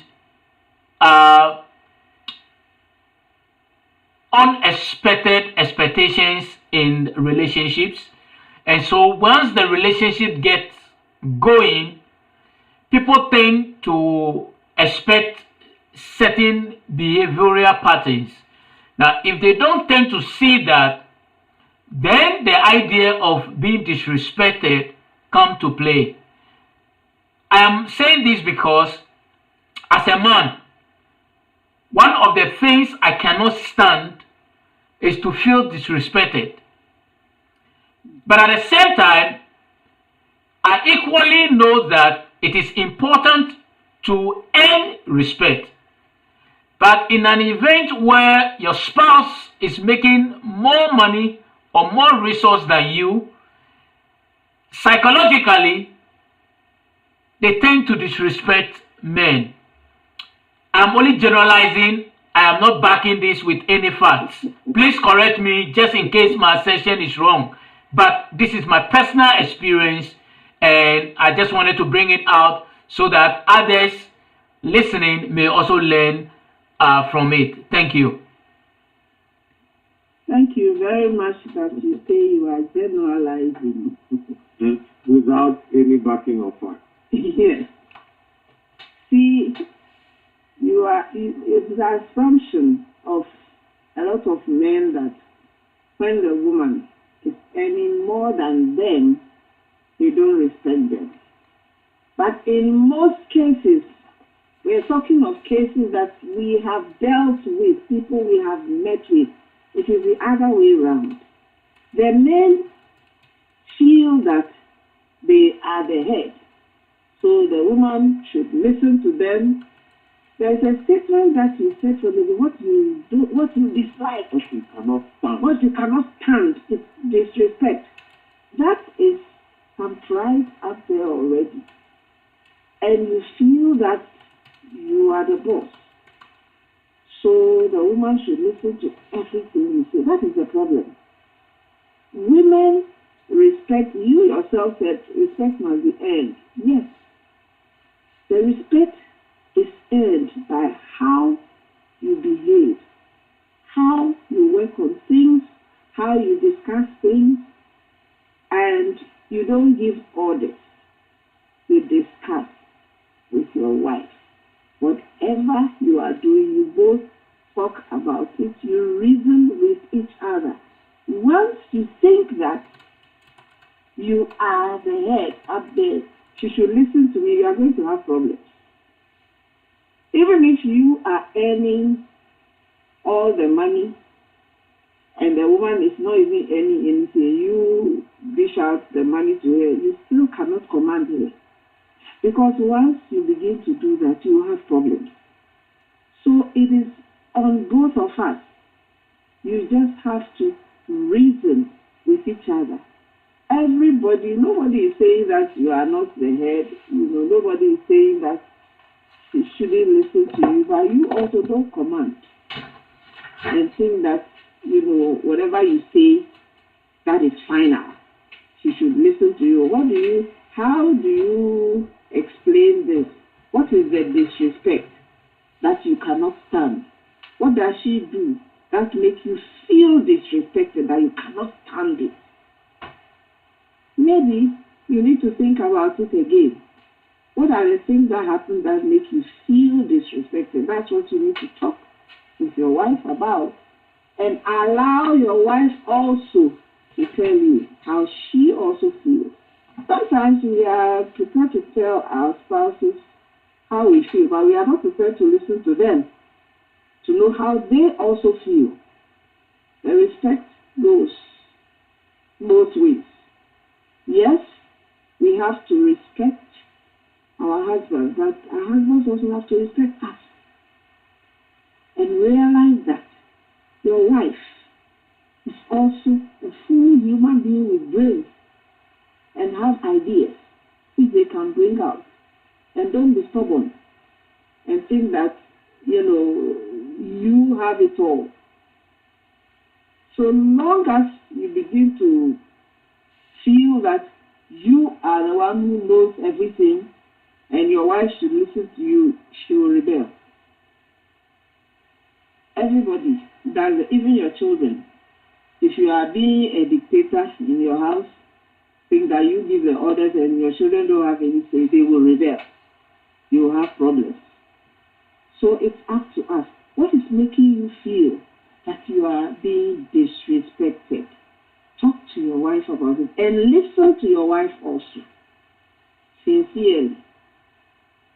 That is how you get the problem solved. Thank you.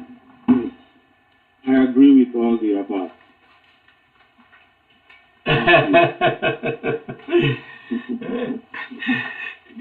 Good. And for the sake of those who may have joined us later, just in case you are wondering what are we discussing today, we are looking at the topic, where do we go from here? And we had also mentioned that sometimes we get too familiar with each other and we take our relationships for granted.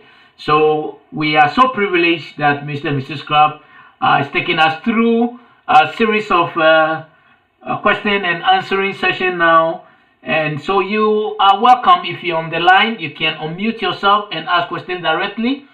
If not, we can also read your question on your behalf. +1 571 337 9185, and we'll gladly read that for you. There's a question coming from Ghana, and it says that thank you very much for this beautiful learning. I also think that culture plays a role in our way of behavior. Now, we had mentioned that, or I think somebody may have mentioned that the lifestyle of the old was completely different from today. Absolutely, because in this world there has been mass advancement, and therefore our way of behavior will change. I have a suggestion though, and my suggestion is that if men want to take charge of their homes, then they should make a lot of money, let our wives stay home, let them cook, let them take care of our children, and there will be peace. I think that was what our grandparents did, and there was peace at home. This is a contribution, but I will still welcome a comment from Mr. and Mrs. Scrub if they so wish. Thank you. Thank you very much. That is what you think, that the women stayed at home and the men worked and brought money. On the contrary, a lot of those women made more money than the men. But there was understanding. So they worked together. And there are things that we thought in our culture that, that was our culture and men didn't do anything. I know homes that long ago, 50 years ago, when I was a child, I saw those men work with their wives and husbands. The men washed clothes and ironed the clothes for their wives, cooked and did so many things. But we don't see those ones. We thought that our mothers always worked and made all the food and everything. The men were working with them. All the same, there was understanding. And the money is not the problem. From time immemorial, a lot of women have earned more money than their wives, than their husbands. What do you think those men who were pastors and all that, and the wives, according to them, pastors' wives don't where the pastor's wife is at home, is baking bread and have all kinds of people working with them, bake bread, sew, make hairdresser. They do all kinds of things at home. Some of them are 32 years, they are selling all kinds of things. They make money, they made money to support the husbands. What do you think the bride price was for? The bride price was seed money you gave to the woman to trade. And that is what a lot of them did. And some of them already were doing their trading before the men met them. So the bride price was not even what gave them the seed money. It was just something that added to it. But women have always worked hard and have earned money. And a lot of them have always earned more money than the husbands. But if the husbands will respect them and love them the way they should, there will be no problem. They will not complain. And sometimes also, you thought that everything was all right. Especially in the polygamous marriage, things were not all right at all. I come from a polygamous background. My father had children with 5 women. He married 5 women and had children. If you see us, you will think that everything is all right, but everything is not all right. We know how to manage things. But there are problems everywhere. People are scheming all the time, doing all kinds of things. Everybody's trying to be very wise and be cautious here and there. And people are plotting all the time. It's not nice. So it is not that, our culture was so wonderful. Christ makes the difference. When you have Jesus and the two of you humble yourselves to work under the Holy Spirit, you will go very far. You will understand each other and you will do so many things in harmony. So it is not the money. It is the pride of both of us that comes in between and brings the problems. But if we can respect each other, it doesn't even matter. There are people who are working, you don't even know that the woman is earning more than the man because there's understanding, everything is working fine. Nobody knows what is happening there. So it is on us, the two of us, if we can take the pride away from us and humble ourselves. We both have to humble ourselves and work with each other. That is the truth. I also want to say, let's focus, again, get back to our topic. Where do we go from here?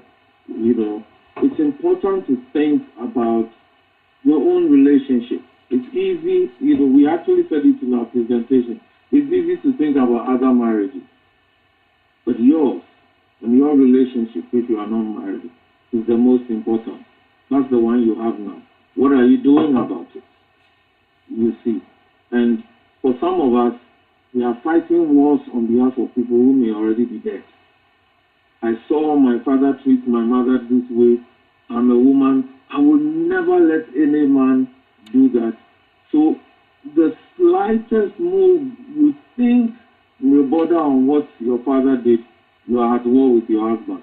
And he has absolutely no idea why you are so antagonistic, so angry with him. It's the same for some of the men. You saw your mother give your father a hard time, so you promised yourself, you sworn to yourself, no woman will ever do X, Y, Z to me. So even when your wife is taking some initiative to do something, hey, you're already up in arms. We have to get to know and understand each other and the why we do certain things. Treating each person and each context as unique as we meet them. Let us not be fighting on behalf of my mother. I saw how she was treated by my father. As for me, hey, I'm this. I'm no way. Or me, a man, absolutely no. Who are you really married to? Are you married to your mother? Are you married to your father? Think about it. And work with each other. That's when we make more progress. That's when we will enjoy the relationship. We haven't heard of any two people who got married to be miserable or to fight each other or to fight on behalf of their parents or grandparents, as some of the questions have been. So what's the question? Who are you married to? And how best can you live with each other so you have a fulfilling relationship? Both of you, not one of you. That's the focus of our relationship, our lives, our marriages together. Thank you. Thank you very much, Uncle Richard. Thank you, Auntie Vivian, as well. We have two more questions, and that will be all of our questions for today, except some came in through before we close. The last but one question we have here says, good evening, Mr. and Mrs. Scrap. What a powerful presentation today. Indeed, I took a lot of notes, and I am making plans to ensure that this year I will enjoy my marriage beautifully, just as you have both described. My question here, though, is whilst we make every effort to ensure that going forward we compromise, we analyze, we forgive each other, we talk about everything to ensure that we remain committed and loyal to each other. The critical question here is, how sure are you that your spouses will do the same just as one is committed to do it? I'm saying this because there are many occasions where we have agreed on instances and things to do, but yet one party does not honor to the fullest. And the argument is, I am human. Thank you. We are working together. So if one person is not pulling their weight, that's when they need to be brought to book. You let them know, you talk about it, and don't accept I am human. We don't accept I am human in this house. If you are human, I'm also human. So how come I am trying and you are not doing anything about it? You know, don't take this I am human thing. We have to work at it. We have agreed. So the other thing you can, what can I do to help you? How can I help you so that you fulfill your part? We both have to do it. As for I am human, don't accept that one. We are all human. I'm also human. You are also human. So if I am able to do it, then okay, how are you able to do it? Let's talk about it. Let's discuss. How can I help you? How can you help me? So that we do better. We have to work at it. That is when we also need the Holy Spirit.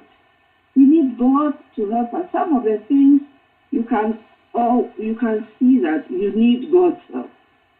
So you can pray for each other. And then you can encourage each other. Don't just accuse the person that you are falling short, you are not doing your part. Encourage the person, you can do it. You know, if you haven't been able to do it, I will remind you. We agreed. What happened? Why were you not able to do it? Let's talk about it and let's discuss. As for I am human, don't accept it. We are all human. But if one person is trying, then you should also try. Don't just lag behind. Some people take that as an excuse. And sometimes we enable our partners to do the things that they are doing. You take them, no, it's okay, it doesn't matter, you are happy. And you are saying it doesn't matter, it matters. So don't enable anybody. Don't enable your husband, don't enable your wife. Talk about the issues and thrash it out. If it is not working, you have talked and you think it's not working, seek help. Seek help. You can talk to somebody whom you both respect. You know, elder, somebody, a friend, pastor, somebody you both respect. Talk to them. You can always find a counselor who you can also talk with, who can help you to come out of this pit. That's what I have to say. That's good. Yeah, that's good. Thank you. Your last question? Yes, the last question for the night. It's coming from Sierra Leone, and it says that during the presentation, Mr. Crab talked a bit. It wasn't too detailed, but touched a bit on parenting and the choices we make in raising our children. Most of us, rightly so, do not initially at the early stages of our relationships, especially when children weren't part of the relationship, never thought about the impact children will have in the relationship. And so for those of us that have been blessed with children, we could clearly see the impact and how they affect our relationships. I'm I am not sure if parenting is part of counseling in the part of world you live in. But here in Sierra Leone, nobody even brings it up. In fact, it is not even a conversation because there's an assumption that what if one is not able to get a child, so they don't want you to feel bad. But then it gets to a point where children come into the relationship and they take away all the excitement and the fun from the relationship, and it affects the two couples. Please, can you talk a bit about it and its impact in relationships? Thank you. Parenting has always been part of our counseling. We have done this work for over 30 years now, and it has always been part of the counseling. It's one of the topics we talk about. And some people, even after they marry, they still come for a refresher course. And because sometimes they themselves say that they were not really listening much when we were discussing that, because they thought it was far away. They didn't have children, so they didn't think there would be problems. But then, after the children start coming, they realize, you know what, we didn't really listen to that thing. So sometimes they do call and ask if they can come back for a refresher course, which we do. But parenting is part of the whole syllabus that we do. We do discuss. And I don't think it's fair to be thinking that maybe if they don't have children, so you don't want to offend them, you are not offending them. That the more reason why you should even teach the parents, they don't have children now, but you are teaching them together, so that when they have the children, that is even the time that you should feel free and talk about everything. And then, if people don't have their own biological children, that does not mean they cannot have children. We teach all that. You can also adopt. You cannot, everybody can be a parent if you want to be. So we talk about it and discuss it. It is for us to be willing to learn and be open and ask all the questions. Don't assume that the people know or you think you can do it. When you have children, you have to learn. You have to know what you have to do. You know, the Bible says, my people perish for lack of knowledge, because you don't have any idea how you should parent. Or sometimes you yourself, you have a bad idea already. Because you yourself was raised, you were not raised well. Things didn't go well. And you think that how you were raised was okay. So you also start practicing that and you see that you are having problems. That is the problem. So you need to learn about it. Yes, the short answer is that it is part of the counseling. And we do teach. We even have seminars that we treat parenting as a full topic, on it. We have seminars in churches, we organize seminars ourselves, and we treat it. And, people come, we discuss, and they ask questions. So there are always resources. There are also books that you can read on parenting. There are many Christian books out there that are on parenting that you can get and read.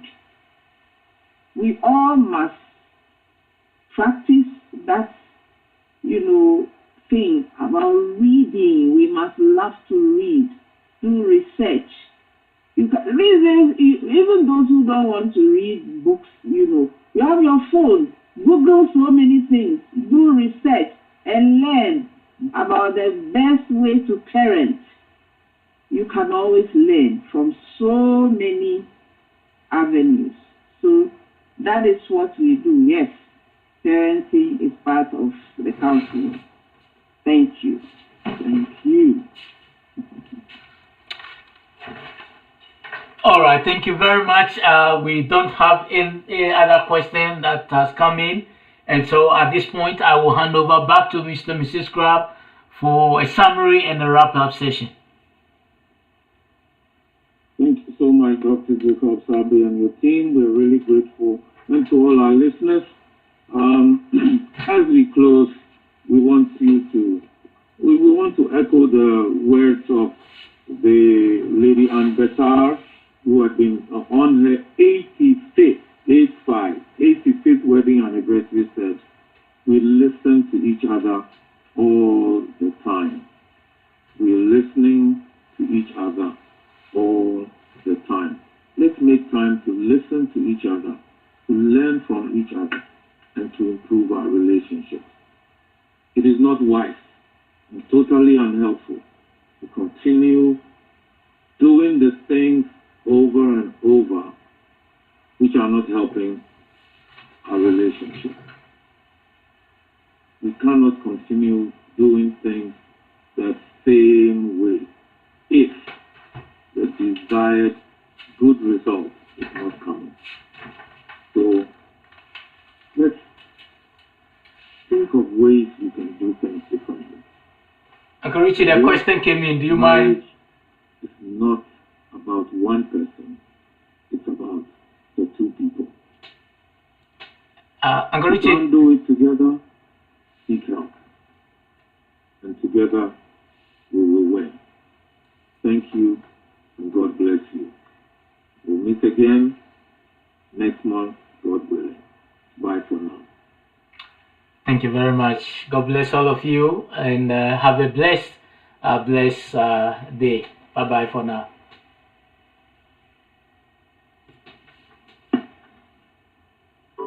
Goodbye.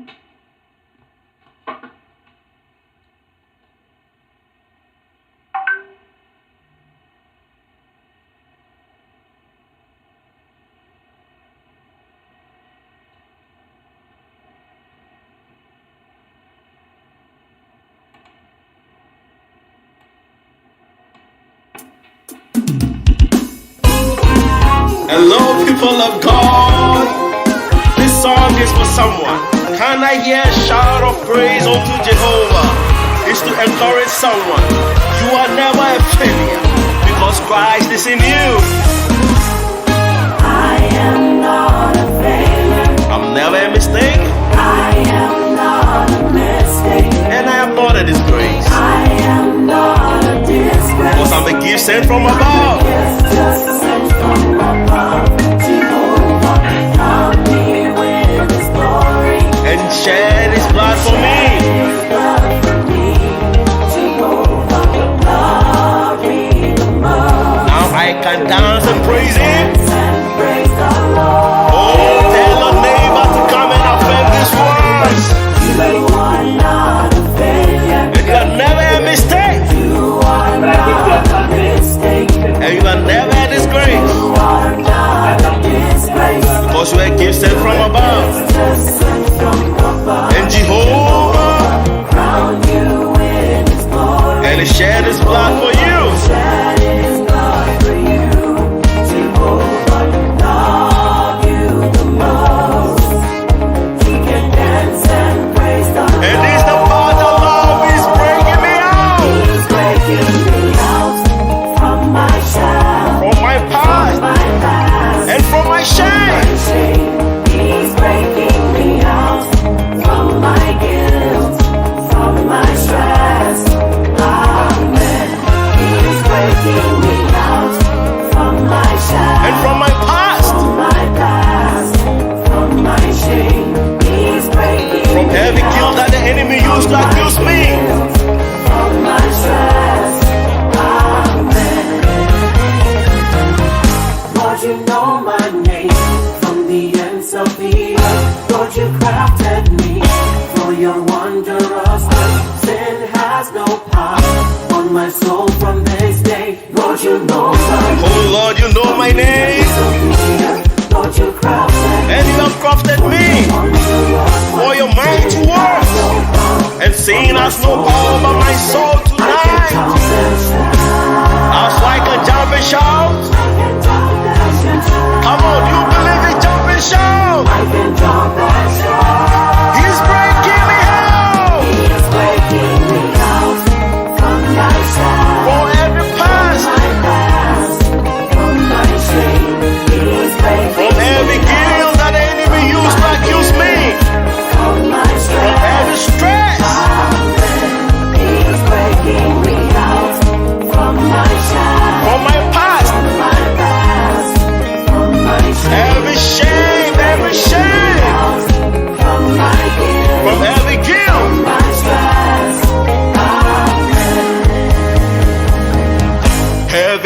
curse of sin, every poverty, every barrenness, every curse of sin, every poverty, every barrenness. Come on, I say this word. Every curse of sin, every poverty, every barrenness. Hallelujah. Don't stop, don't stop. This is a warfare declaration. It's time to break any limitations in your life. Accompanying it by a faith and a belief system in Christ. Come on! Every curse of sin, every poverty, every barrenness, every curse of sin, every poverty, every barrenness. Break everything!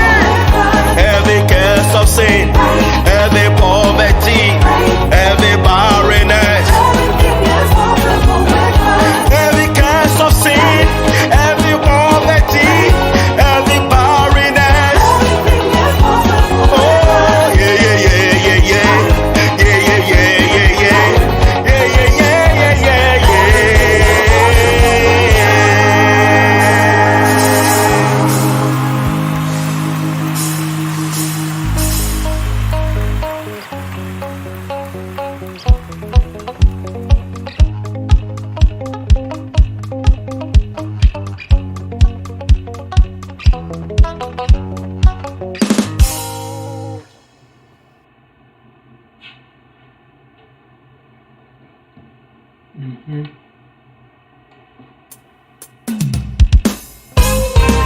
Hello, people of God.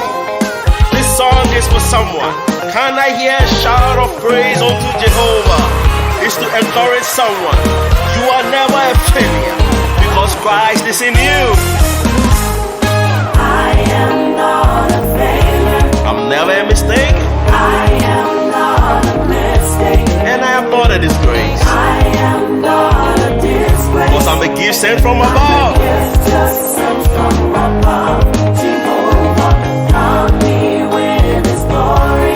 And shed His blood for me. His blood for me. Jehovah loved me the most. Now I can dance and praise Him. And praise the Lord. Oh, tell a neighbor to come and affirm these words. You are not a failure. And you are never a mistake. You are not a mistake.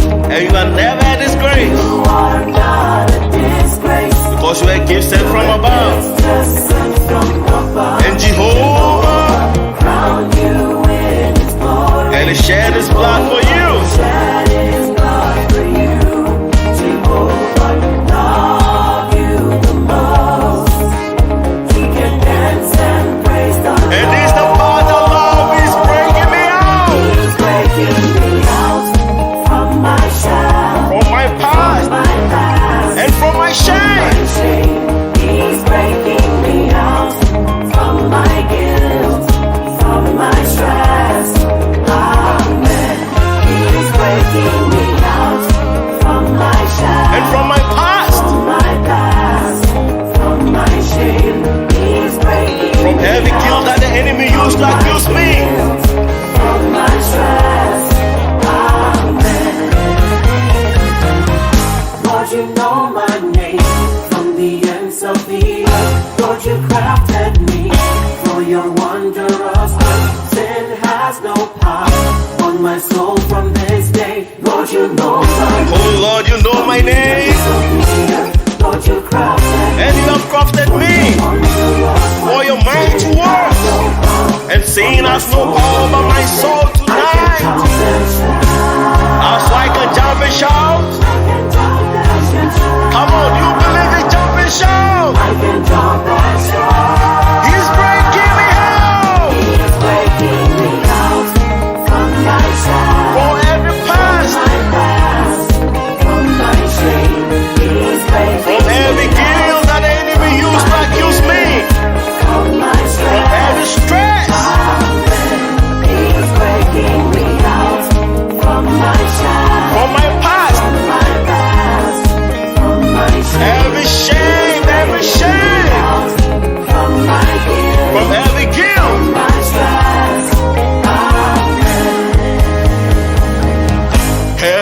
curse of sin, every poverty, every barrenness, every curse of sin, every poverty, every barrenness. And when I